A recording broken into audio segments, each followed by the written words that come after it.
stravovať, každý ví, že som boss. Niektorí ma milujú, niektorí ma majú dosť.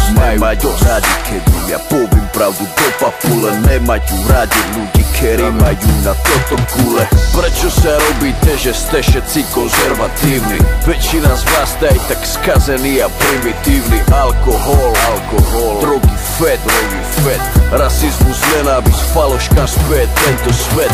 Typická vlastnosť Slovákov je ohovárať druhých. Majú komplexy, menej cennosti z úspechu druhých. Chcete ma súdiť, zrkadlo vám asi netreba.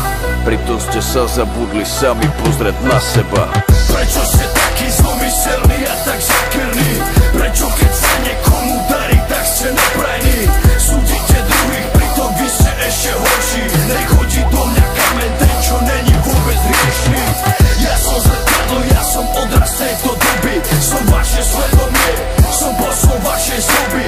Zradili ste Boha, zradili ste sami seba. Toto sú rany do srdca, ktoré vám boli treba.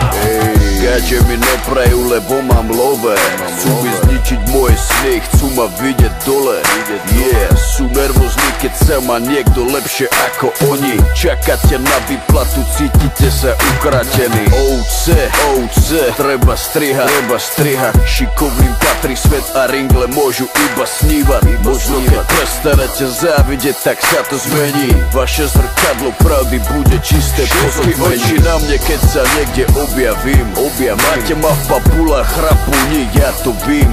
Ťažko sa vám dýcha, keď vidíte, že som šťastný. Preto máte mindraky a budete nešťastní. Pokrytectvo, farizejstvo, okradanie, iné zverstvo. Zlatokopky, špekulanti, takéto je toto mesto. Pedofili, buzeranti, potraty a bordely. Ja som zlý a vy ste dobrí, navždy ste odsúdení. Prečo ste taký zlomyselný a tak zakrný? Prečo keď